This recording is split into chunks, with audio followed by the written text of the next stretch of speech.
ಎಲ್ರಿಗೂ ನಮಸ್ಕಾರ. ಎಲ್ಲರಿಗೂ ಉಷಾಂತರಂಗ ಯೂಟ್ಯೂಬ್ ಚಾನಲ್ಗೆ ಸ್ವಾಗತ. ಇವತ್ತಿನ ವಿಡಿಯೋದಲ್ಲಿ ಯಾರೆಲ್ಲ LPG ಗ್ಯಾಸ್ ಸಿಲಿಂಡರ್ ಯೂಸ್ ಮಾಡ್ತಿರ್ತೀರಾ, ಮನೆ ಬಳಕೆಗಾಗಿರ್ಬೋದು ಅಥವಾ ಕಮರ್ಷಿಯಲ್ ಯೂಸ್ಗಾಗಿರ್ಬೋದು, ಯಾರೆಲ್ಲ ಬಳಕೆ ಮಾಡಿರ್ತೀರಾ ನಿಮಗೆಲ್ಲ ಭರ್ಜರಿ ಗುಡ್ ನ್ಯೂಸ್ ಅಂತಲೇ ಹೇಳ್ಬೋದು. ಕೆಲವು ರೂಲ್ಸ್ ಆ್ಯಂಡ್ ರೆಗ್ಯುಲೇಷನ್ಸ್ನ ಕೇಂದ್ರ ಸರ್ಕಾರದಿಂದ ಇದ್ರ ಬಗ್ಗೆ ಆದೇಶನ ಹೊರಡಿಸಿದ್ದಾರೆ. ಪ್ರತಿಯೊಬ್ಬರು ಕೂಡ ಇದನ್ನು ಪಾಲಿಸಲೇಬೇಕು.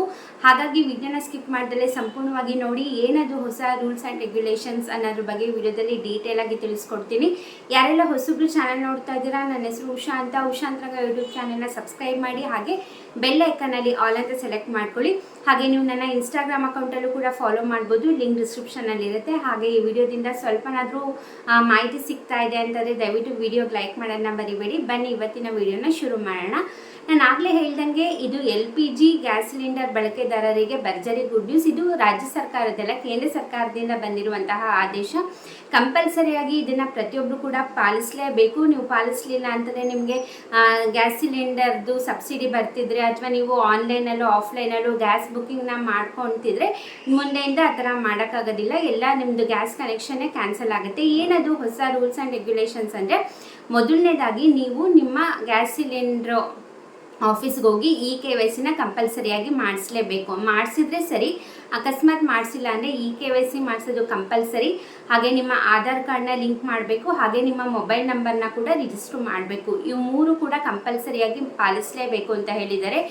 KYC, ಆಧಾರ್ ಕಾರ್ಡ್ ಲಿಂಕ್ ಮಾಡಿರಬೇಕು, ಹಾಗೆ ನಿಮ್ಮ ಮೊಬೈಲ್ ನಂಬರ್ ರಿಜಿಸ್ಟರ್ ಮಾಡಬೇಕು. ಯಾಕೆ ಅಂತಂದರೆ ಇನ್ನು ಮುಂದೆಯಿಂದ ನೀವೇನಾದ್ರು ಗ್ಯಾಸ್ ಸಿಲಿಂಡ್ರಿಗೆ ನೀವು ಆನ್ಲೈನಲ್ಲಿ ಬುಕ್ ಮಾಡ್ತೀರಾ ಅಂತಂದರೆ ನಿಮಗೆ OTP ವೆರಿಫಿಕೇಷನ್ ಇರುತ್ತೆ. OTP ವೆರಿಫೈ ಆದಮೇಲೆ ನೀವು ಗ್ಯಾಸ್ ಸಿಲಿಂಡರ್ನ ಬುಕ್ ಮಾಡೋಕ್ಕೆ ಸಾಧ್ಯ. ಅದು ಆನ್ಲೈನಲ್ಲಾರ ಆಗಿರ್ಬೋದು ಅಥವಾ ಆಫ್ಲೈನಲ್ಲೂ ಕೂಡ ನೀವು ಬುಕ್ಕಿಂಗ್ ಮಾಡೋಕ್ಕೆ ಹೋದರೆ ನಿಮಗೆ OTP ಇದ್ದರೆ ಮಾತ್ರ ನಿಮಗೆ ಗ್ಯಾಸ್ ಬುಕ್ಕಿಂಗ್ಸ್ನ ಮಾಡ್ಕೊಳೋದು ಇನ್ಮೇಲಿಂದ. ನೆಕ್ಸ್ಟ್ ಏನಪ್ಪ ರೂಲ್ಸ್ ಚೇಂಜ್ ಮಾಡಿರೋದು ಅಂದರೆ, ಇದು ಖಂಡಿತವಾಗ್ಲೂ ತುಂಬ ಜನಕ್ಕೆ ಉಪಯೋಗ ಆಗುತ್ತೆ ಅಂತಲೇ ಹೇಳ್ಬೋದು. LPG ಗ್ಯಾಸ್ ಸಿಲಿಂಡರ್ ಲಿಮಿಟ್ನ ಜಾಸ್ತಿ ಮಾಡಿದ್ದಾರೆ. ಏನಪ್ಪ ಅಂತಂದರೆ, ಇವಾಗ ಸಪೋಸ್ ನೋಡಿ, ಇವತ್ತು ನೀವು ಗ್ಯಾಸ್ ಸಿಲಿಂಡ್ರು ಹೊಸದು ಬುಕ್ ಮಾಡ್ಕೊಂಡು ಹೊಸದು ತರಿಸಿರ್ತೀರ ಅಂದರೆ ಇಷ್ಟು ದಿನ ಅಂತ ಇತ್ತು. ಅಂದರೆ ಇವಾಗ ಒಂದು ವಾರನಾರ ಆಗಿರಬೇಕು, ಒಂದು 15 ದಿನ ಆದಮೇಲೆ ನೀವು ಮತ್ತೆ ಇನ್ನೊಂದು ಸಿಲಿಂಡ್ರಿಗೆ ಬುಕ್ ಮಾಡೋಕ್ಕೆ ಚಾನ್ಸ್ ಇತ್ತು. ಬಟ್ ಇವಾಗ ಆ ಟೈಮ್ ಗ್ಯಾಪ್ನ ಜಾಸ್ತಿ ಮಾಡಿದ್ದಾರೆ. ಅಂದರೆ ಇವಾಗ ಇಷ್ಟು ದಿನ ಒಂದು 10 ದಿನ ಇತ್ತು ಅಂತಂದರೆ ಇವಾಗ 7 ದಿನನೋ 5 ದಿನನೋ ಮಾಡಬೇಕು ಅಂತ ಚಿಂತನೆ ಮಾಡ್ತಿದ್ದಾರೆ ಅಂತ ಹೇಳ್ತಿದ್ದಾರೆ. ಇದ್ರ ಬಗ್ಗೆ ಏನನ್ಸುತ್ತೆ ಅಂತ ನೀವು ಕಮೆಂಟ್ ಸೆಕ್ಷನಲ್ಲಿ ತಿಳಿಸಿ ನನಗೆ. ಹಾಗೆ ಇನ್ನೊಂದು ಮೇನ್ ಅಪ್ಡೇಟ್ ಏನಪ್ಪ ಅಂತಂದರೆ, ಇನ್ನು ಮುಂದೆ ಎಲ್ಲ ಗ್ಯಾಸ್ ಸಿಲಿಂಡರ್ಗೂ ಕೂಡ ಸ್ಮಾರ್ಟ್ ಚಿಪ್ ಅಳವಡಿಕೆ ಕಂಪಲ್ಸರಿ ಅಂತ ಹೇಳಿದ್ದಾರೆ. ಹೌದು, ಇದು ಪೆಟ್ರೋಲಿಯಂ ಇಲಾಖೆಯಿಂದನೇ ಎಲ್ಲ ಗ್ಯಾಸ್ ಏಜೆನ್ಸಿಗಳಿಗೂ ಕೂಡ ಅಧಿಕೃತವಾಗಿ ಮಾಹಿತಿನ ಕೊಟ್ಟಿದ್ದಾರೆ. ಅಂದರೆ ಈಗ ಪ್ರತಿ ಗ್ಯಾಸ್ ಸಿಲಿಂಡರ್ಗೂ ಕೂಡ ಸ್ಮಾರ್ಟ್ ಚಿಪ್ ಅಳವಡಿಕೆ ಮಾಡ್ತಾರಂತೆ. ಯಾಕಪ್ಪ ಅಂತಂದರೆ ಟ್ರ್ಯಾಕ್ ಮಾಡೋಕ್ಕೆ, ಅಂದರೆ ನಮ್ಗೆ ದಿನ ಎಷ್ಟು, ಅಂದರೆ ಇವಾಗ ಗ್ಯಾಸ್ ಡೆಲಿವರಿ ಮಾಡಿದಾಗ ಎಷ್ಟು ಇದೆ, ಹಾಗೆ ನಾವು ಎಷ್ಟು ದಿನ, ಈಗ ಒಂದು ವಾರಕ್ಕೆ ನಾವು ಎಷ್ಟು ಯೂಸ್ ಮಾಡ್ತಾ ಇದ್ದೀವಿ, ಇನ್ನೂ ಎಷ್ಟು ಬಾಕಿ ಇದೆ ನಮ್ಮದು ಗ್ಯಾಸ್ ಸಿಲಿಂಡರ್, ಅದನ್ನ ಟ್ರ್ಯಾಕ್ ಮಾಡೋಕ್ಕೆ ಈಸಿ ಆಗಲಿ ಅಂದ್ಬಿಟ್ಟು ಸ್ಮಾರ್ಟ್ ಚಿಪ್ ಅಳವಡಿಕೆ ಕಂಪಲ್ಸರಿಯಾಗಿ ಮಾಡಿದ್ದಾರೆ ಇವಾಗ ಕೇಂದ್ರ ಸರ್ಕಾರದಿಂದ.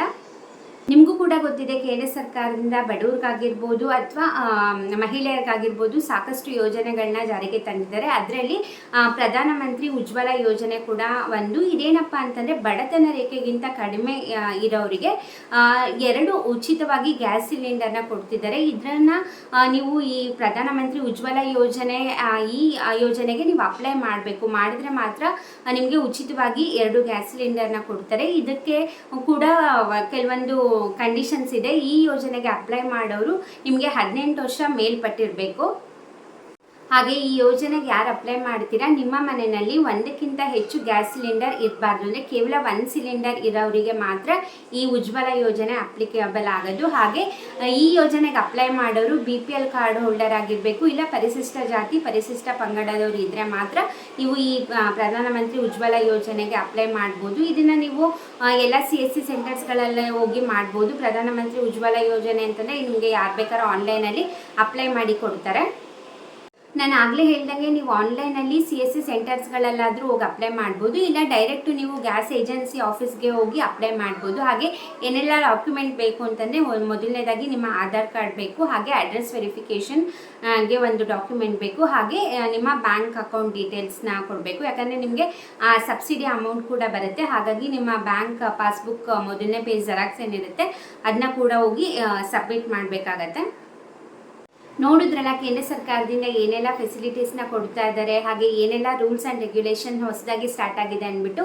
ಐ ಹೋಪ್ ನಿಮಗೆ ಈ ವಿಡಿಯೋದಿಂದ ಸ್ವಲ್ಪನಾದರೂ ಮಾಹಿತಿ ಸಿಕ್ತು ಅಂದ್ಕೊಂಡಿದ್ದೀನಿ. ಇಷ್ಟೆಲ್ಲ ಚೇಂಜಸ್ ಆಗಿದೆ ಕೇಂದ್ರ ಸರ್ಕಾರದಿಂದ. ಇದ್ರ ಬಗ್ಗೆ ನಿಮ್ಮ ಅಭಿಪ್ರಾಯ ಏನು ಅಂತ ಕೂಡ ಕಮೆಂಟ್ ಸೆಕ್ಷನಲ್ಲಿ ತಿಳಿಸಿ. ಈ ಥರ ಈಗ LPG ಗ್ಯಾಸ್ ಸಿಲಿಂಡರ್ಗೆ ಸ್ಮಾರ್ಟ್ ಚಿಪ್ನ ಅಳವಡಿಕೆ ಆಗಿರ್ಬೋದು, ಅಥವಾ ಇವಾಗ ಗ್ಯಾಸ್ ಲಿಮಿಟ್ನ ಕಡಿಮೆ ಮಾಡಿದ್ದಾರೆ ಅದ್ರ ಬಗ್ಗೆ ಆಗಿರ್ಬೋದು, ಅಥವಾ ಈ ಉಜ್ವಲ ಯೋಜನೆ ಬಗ್ಗೆ ಆಗಿರ್ಬೋದು. ಇದ್ರ ಬಗ್ಗೆ ನಿಮ್ಮ ಅಭಿಪ್ರಾಯ ಏನು ಅಂತ ಕೂಡ ಕಮೆಂಟ್ ಸೆಕ್ಷನಲ್ಲಿ ತಿಳಿಸಿ.